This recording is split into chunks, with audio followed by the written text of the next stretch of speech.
नौशर फिरोज़ खां ख़बर शामिल कयूं पिया। मंसूर मलिक जे रिपोर्ट मुताबिक़ खुराक खाते जे मुलाज़मनि जो टाइम स्केल फ़ौती कोटा ते अमल ऐं पढ़ियल चौकीदारनि खे सीनियरिटीअ मूजिबि प्रोमोशन न मिलण ख़िलाफ़ एहतजाज। प्रेस क्लब आॾो एहतजाज।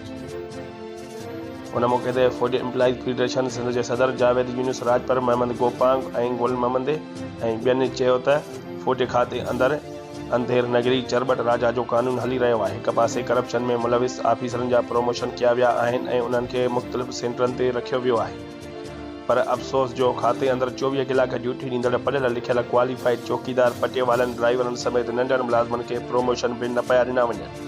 नई वरी वज़ीर आला सिंध जे लेटर जे बावजूद बि सेक्रेटरी फुड ऐं सेक्रेटरी फाइनेंस मुलाज़मनि खे टाइम स्केल ॾियण लाइ तयारु आहे, जेका नंढनि मुलाज़मनि सां नाइंसाफ़ीअ जी इंतिहा आहे। उन्हनि मुतालबो कयो त फौरी तौर मुलाज़मनि जा मसइला हल कया वञनि। ॿी सूरत में 7 मार्च सूमर ॾींहुं सॼी सिंध में एहतजाज कयो वेंदो।